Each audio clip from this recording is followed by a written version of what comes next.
Porque o princípio do engano é ele sempre te oferecer alguma coisa extraordinária. Eu pesquisei muito sobre isso, fiz alguns cursos na Universidade de Singularidade, chama-se Singularity University, nos Estados Unidos. Fiz uma... Que é da NASA, não é? Não, na verdade, é um grupo de cientistas que estudam os avanços de tecnologia. É uma universidade livre. Mas não tem nada da NASA? A NASA tem uma parceria com eles, porque eles sempre estão dando cursos na NASA. Porque Mas não é. O Murilo Gun teve aqui, ele participou desse Singularity também. Então, eu fiz alguns cursos. Eu fiquei encantado. Quando eu escrevi meu livro Apocalipse, a maior profecia do mundo, né? Apocalipse é a maior profecia do mundo, eu pesquisei todos os benefícios que já estão acontecendo hoje. E os maiores são na área médica. Por exemplo, a depressão, você sabe que é o mal do século.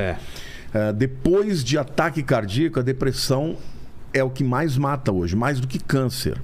Tá assim já? Tá desse jeito. Câncer. Hoje você tem sociedades inteiras tomando antidepressivos e outros, né, remédios voltados para lidar com as patologias da mente. Então o que acontece? Eu pesquisei na época um tratamento que é feito com eletrodos na mente, com ímã, literalmente ímã. Coloca um dispositivo no peito, dentro do peito, subcutaneamente.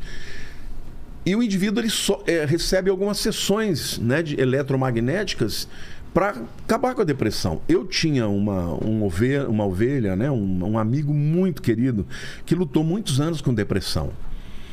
E ele tomava todos os antidepressivos convencionais e tal. Eram paliativos, mas não curavam. Ele leu no meu livro a respeito disso.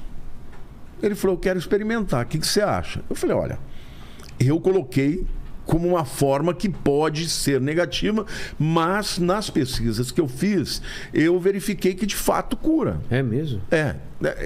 Os artigos que eu lia, inclusive estavam lá os links, falavam que muita gente obtinha cura. Só o que tinha como efeito colateral? Eles começavam a ter questionamentos sobre as convicções mais absolutas, como fé, existência de Deus. Nossa. O artigo dizia isso. Aí seria o efeito colateral. Efeito colateral. Ele falou, mas você acha que eu poderia fazer? Porque eu não aguento. Eu falei, faz. E ele fez. Aqui em São Paulo tem um médico que tem de ponta, que trabalha com isso. E você acredita que ele foi curado? O quê? Completamente. Pô, eu vou tentar com meu pai. Meu pai tá com um problema pesado, assim, de depressão.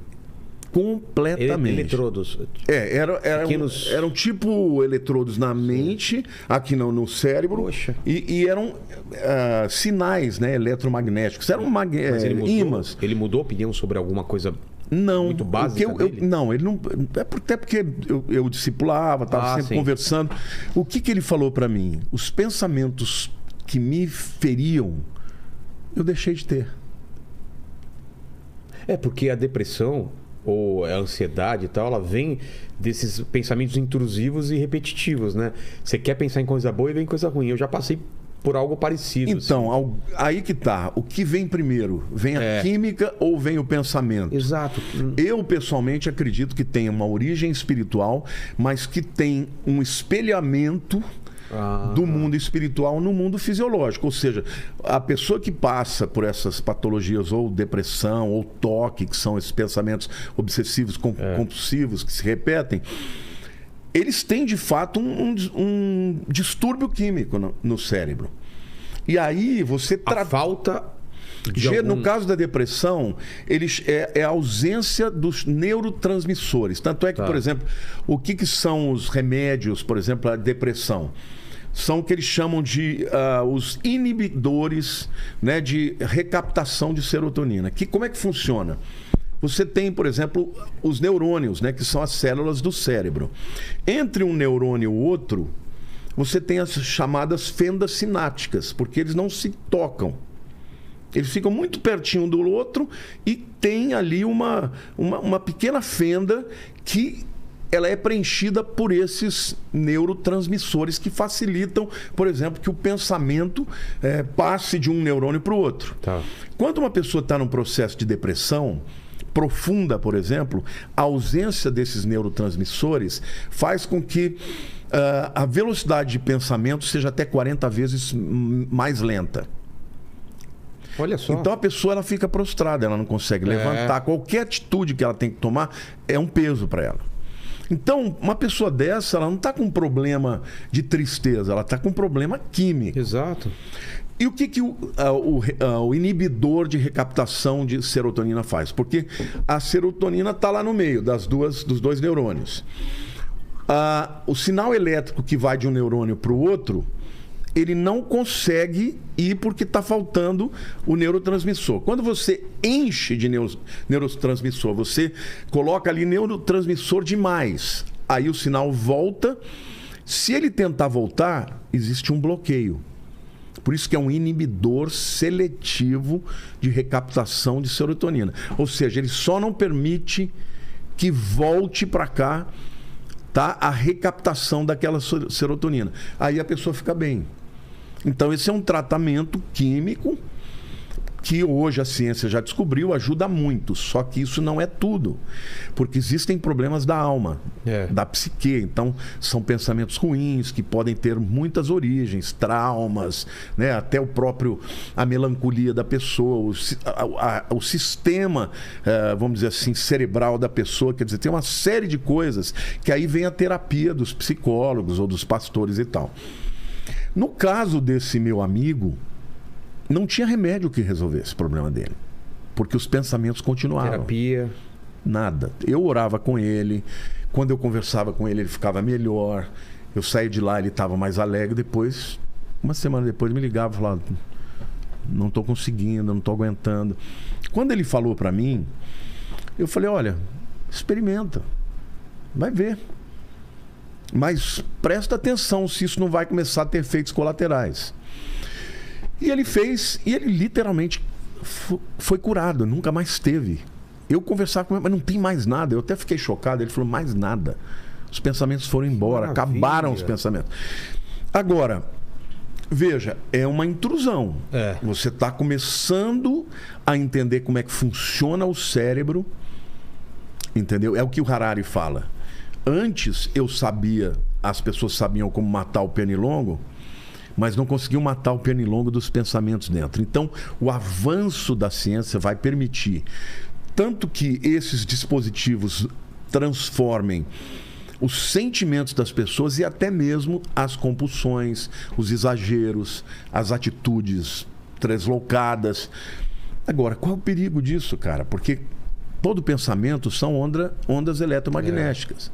Por exemplo, você lembra do grande cientista, aquele que tinha um problema de esclerose múltipla, como é que ele chamava? Stephen Hawking. Stephen Hawking. Ele tinha um dispositivo no cérebro dele que interpretava o pensamento dele. Ele dava comandos para a cadeira dele, para o computador dele, para escrever. Ele chegava a digitar alguma coisa? Ou era não, no final era só o cérebro. Nossa. Então, ou seja, o computador já começou a identificar as ondas cerebrais dele e decodificavam em escrita no computador. Isso significa que no futuro, depois de uma análise, inteligência artificial, uma análise mais acurada, eles vão entender tudo que você está pensando. Então, você já imaginou aqui você ter dentro de você um dispositivo que pode trazer uma série de benefícios, mas que pode afetar nas suas escolhas e decisões e pode também ler a sua mente? Então, ou seja, e o Harari ele fala sobre isso. Esse conceito de liberdade acabou. Nossa, mas é muito interessante. Porque o homem nunca foi livre.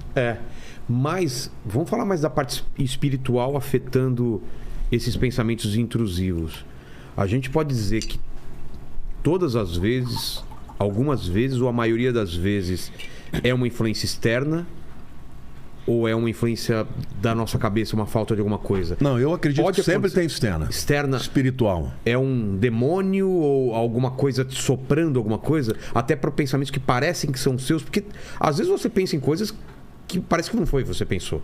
Não sei se aconteceu com alguém aqui. Você tá na beira de um prédio e fala, tem um negócio, você pula. Você fala, cara, como assim pula? Nunca aconteceu isso com vocês? Assim, não, já aconteceu comigo. Eu falei, eu não pensei que eu não quero pular. Você vai até para trás, assim. Não, quando eu era recém-convertido, eu tive uma experiência assim muito forte na área de expulsão de demônios. Se eu chegasse num lugar, tivesse alguém endemoniado, um lugar que ninguém... Por exemplo, eu tinha uma namorada em Ibitinga. Ibitinga é a cidade dos bordados e tal. E eu fui visitar uma fábrica de bordados. 3 moças que estavam lá fazendo... Trabalhando? Caíram endemoniadas. Sem você rezar nada. Nada. Eu entrei no lugar e os demônios começaram a falar comigo. Paquito, vem aqui um pouquinho. Rapidão. Vamos testar uma parada aí. Fica um tempinho, fica só um pouquinho. Não, já passou isso. Já passou, então valeu, obrigado. Tá. Que susto, cara. Eu queria, é bom saber. Você arriscou agora. Né? Eu arrisquei ele, né? A gente tem que parar aqui para ir levar ele pro hospital aqui, né? Então foi uma manifestação assim do poder de Deus, porque... Mas por que manifesta? Isso que eu não entendo. Era o que Deus estava querendo me ensinar ali. É que existia um mundo espiritual, porque eu vim de um background, de um contexto muito racional. Fazia engenharia, era um cara altamente intelectualizado. Acreditava no que via, no que era concreto, e é isso. E eu me converti por conta da cura de uma sobrinha, mas eu ainda lutava muito com essas questões, sabe, de espiritualidade, do sobrenatural. Eu não acreditava muito nisso. E eu comecei a ter essas experiências. E aí, o que foi que resultou em mim, Vilela? Eu comecei a achar que eu era o cara.